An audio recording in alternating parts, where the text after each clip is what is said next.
Olá, caros alunos e professores. Aqui é Antônio Carlos, professor da Rede Estadual de Educação do Estado de Minas Gerais, e nesse vídeo eu vou comentar os conteúdos apresentados no volume 4 do Plano de Estudo Tutorado para a terceira semana do primeiro ano do ensino médio.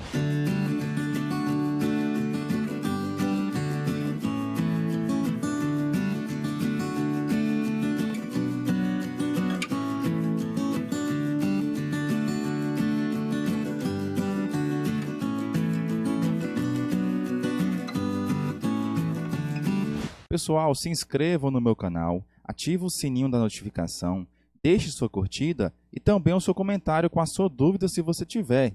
Isso ajuda muito no crescimento do canal e também me dá motivação para continuar produzindo conteúdos como esse para vocês.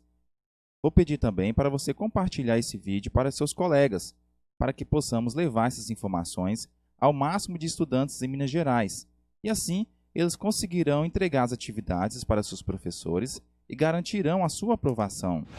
Para essa terceira semana, o eixo temático a ser estudado será Mutações no Mundo Natural. O tema /tópico, a relação sociedade e natureza em questão, e o tópico Dinâmica Terrestre.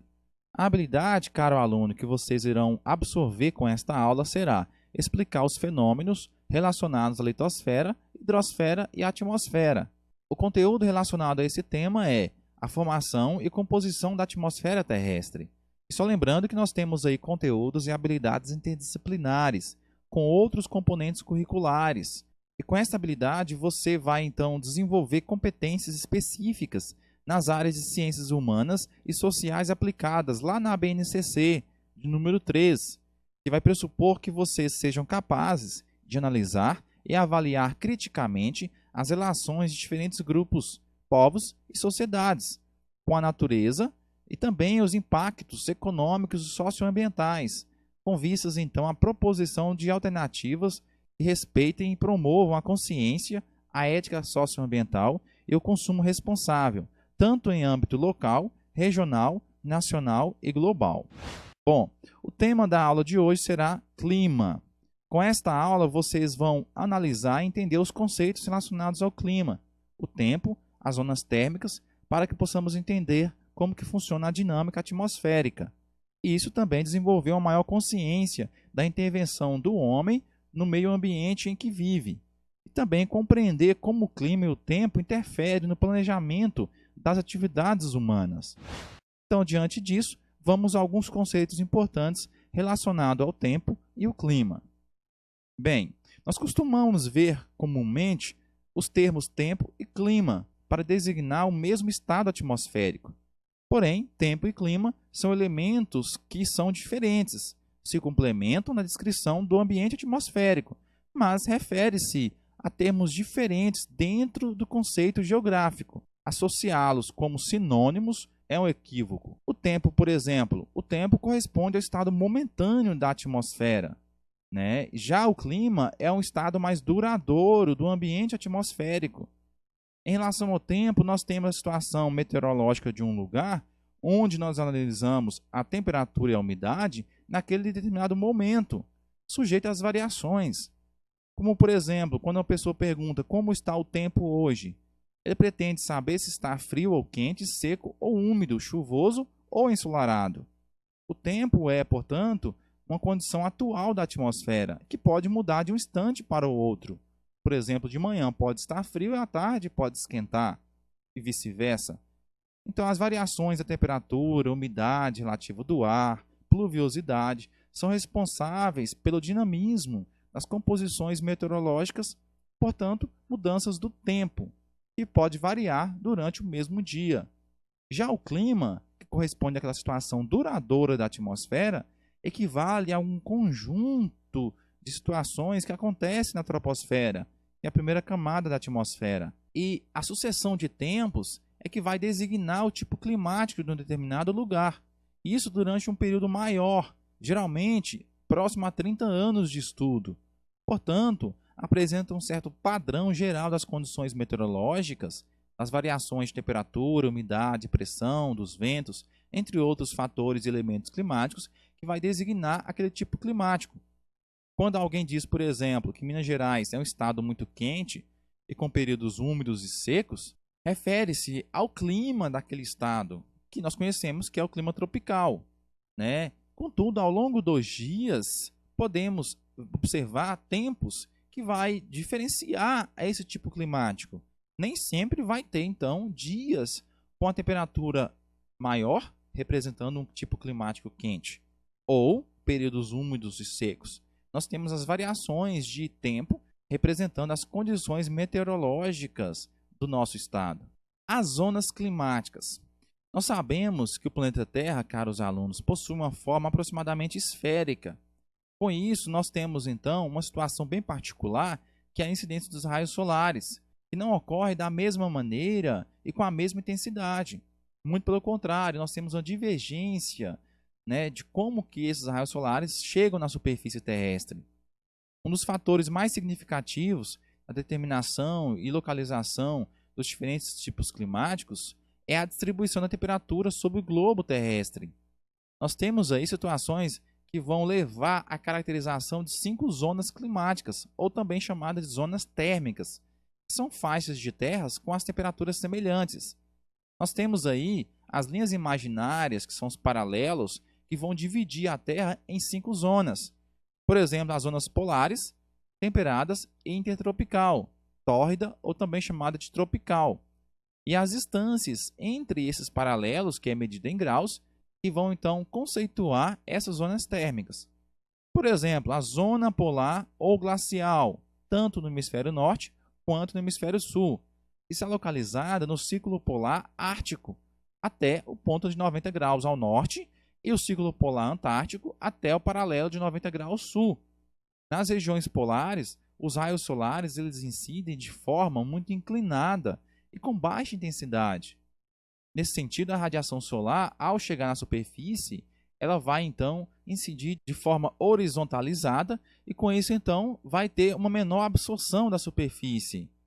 E outro fator importante também que vai dispersar esse calor fruto da radiação solar é a superfície aquática, né, composta basicamente por geleiras, que vai então gerar um espelho de água superficial capaz de refletir os raios solares e com isso dispersar o calor proveniente da radiação solar. São regiões bem menos aquecidas e as temperaturas, portanto, são bem mais baixas em relação ao restante do planeta. Nesse sentido, nós vamos ter um clima bastante comum, que é o clima polar. Nesse tipo climático, além da temperatura ser bastante baixa, nós temos a umidade relativa do ar também um pouco seca, devido então à dificuldade de evaporação e com isso então levar vapores de água para a atmosfera. Uma outra característica importante também dessa zona climática é a variação da distribuição dos períodos de duração do dia e da noite. Nós temos longos períodos de noite e também longos períodos de dia, chegando a ter 12, 15, até 20 horas de dia, né? Ou vice-versa, também 20 horas de noite, né? Com ausência de iluminação. Com isso, nós temos as estações do ano de verão, bastante prolongado e intenso, e inverno também da mesma forma. Zona temperada, norte e sul. As zonas temperadas são localizadas do Trópico de Câncer ao Círculo Polar Ártico no hemisfério norte e também do Trópico de Capricórnio ao Círculo Polar Antártico no hemisfério sul. Portanto, são localizadas nas latitudes médias. Recebem a incidência dos raios solares, né, de forma mais direta no verão e mais inclinada no inverno. Essa particularidade tem provocado, né, a existência de 4 estações do ano bem definidas, cada uma com as suas especificidades. Quando é inverno no hemisfério norte, é verão no hemisfério sul. E são 2 estações do ano bastante típicas, com um inverno com temperaturas baixas e verão com temperaturas bem mais altas, levando as características principais de cada estação do ano para essas regiões. São tipos climáticos típicos dessa região: o clima frio, o temperado, o subtropical e o mediterrâneo. Zona intertropical, também chamada de zona tórrida ou tropical, está localizada entre os trópicos de Câncer e trópico de Capricórnio. Os raios solares atingem essa região de forma quase perpendicular à superfície, então com grande intensidade de absorção da superfície terrestre, uma vez que essa grande quantidade de calor que é emitida pelo Sol será facilmente absorvida pela superfície. Uma característica importante dessa região é que o Sol ele se posiciona a pino algumas vezes no ano. Quando a gente fala que o Sol se posiciona a pino, porque o Sol está perpendicular à superfície terrestre, aquele Sol do meio-dia, onde forma-se um ângulo de sombra a 90 graus. A incidência desses raios solares é praticamente direta em todo o ano. Em razão disso, essa faixa vai possuir temperaturas mais elevadas no globo terrestre durante todo o ano, garantindo muitas das vezes um tipo climático mais quente e chuvoso, como por exemplo o clima equatorial, tropical, até mesmo semiárido e o desértico, em regiões com ausência então de ciclo hidrológico eficiente, onde nós vamos observar uma superfície aquática capaz então de possibilitar a evaporação ou a evapotranspiração, capaz então de gerar a umidade relativa do ar e com isso então aumentar os índices de precipitação. Climograma. Os climogramas são gráficos utilizados para representar as variações climáticas de uma determinada área ao longo do ano. Os climogramas são úteis para a gente entender, então, o tipo climático de um determinado lugar. Esse gráfico vai expressar a temperatura e os índices pluviométricos em cada mês do ano. E também permite avaliar a amplitude térmica de uma região. Lembrando que a amplitude térmica é a diferença entre a temperatura máxima e a temperatura mínima registrada em um mesmo lugar durante um certo período, que pode ser diário, semanal, mensal, quinzenal ou até mesmo anual. Aqui, por exemplo, nós temos um desenho esquemático de um climograma. Nós temos do lado esquerdo a precipitação em milímetros e do lado direito a temperatura em graus Celsius. E aqui na parte inferior desse climograma, nós temos os meses do ano, de janeiro até dezembro. Na cor azul, as barras irão representar os índices de pluviosidade mensal média. E na cor verde, nós temos uma linha representando as temperaturas médias mensais. Nesse sentido, nós podemos observar que a temperatura máxima durante esse ano ocorreu no mês de julho e a temperatura mínima ela ocorreu no mês de abril.